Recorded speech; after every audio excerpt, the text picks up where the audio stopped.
များတို့အလွယ်လေးခေါင်းစဉ်တက်လိုက်တဲ့နိုင်ငံခြားကျွန်ဟုတ်လားရေမြေချတိုင်းတစ်ပါးနိုင်ငံခြားကိုရောက်နေတဲ့လူတွေကိုလူတချို့တွေကနိုင်ငံခြားကျွန်လို့ခေါ်ကြတယ်အဲ့တော့ကျုပ်ကလည်းခမားတို့ကိုခက်ချီချီပဲပြန်ပြောလိုက်မယ်ခမားတို့ခေါ်သလိုနိုင်ငံခြားကျွန်ဖြစ်ဖို့အတွက်လွယ်တယ်များထင်နေသလား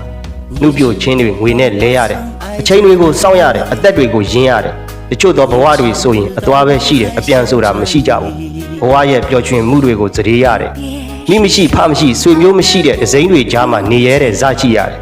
နေထိုင်မကောင်းလို့မထနိုင်ရင်တော့စစ်တစ်ခွက်ဝဲတော့ဖို့အတွက်ရေတစ်ခွက်နွားတစ်ကောင်လိုရင်းရတယ်ကိုထုကိုထဘဝနဲ့ရက်တီရတယ်ကဘာမှာမြန်မာဆိုရင်အထင်သေးချင်ကြတယ်စော်ကားချင်ကြတယ်လူတို့စာနဲ့ဘာသာစကားမတက်ခဲ့လို့ဒဇိမ့်တွေကိုအားကိုးခဲ့ရတယ်ရာတိုင်းကိုအထင်သေးအမြင်သေးတဲ့အကြည့်တွေနဲ့အကြည့်ခံရတယ်အနေခံရတယ်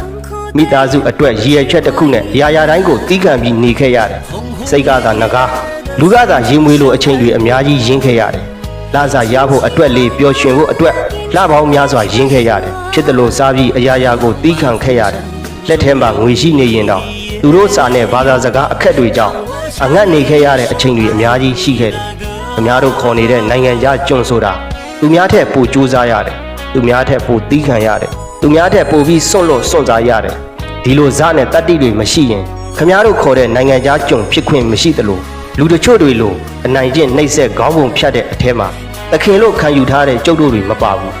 ခမားတို့အနေနဲ့ခေါ်တော့နိုင်ငံခြားကျွန်ဒါပေမဲ့ကျုပ်တို့တွေခံယူထားတာကတန်ရာတန်ကြီးဆိုတာတဲ့တချို့သောလူတွေရဲ့အတွက်ကတော့မတန်မရာတွေပေးပြီးလာခဲ့ရတယ်တန်ရာတန်ကြီးရလို့ကျုပ်တို့တွေကလှုပ်တယ်ဒါကိုကျုပ်တို့တွေရဲ့ခံယူချက်ထဲမှာကျွန်လို့မခံယူထားဘူးကိုလှုပ်ကိုအားကို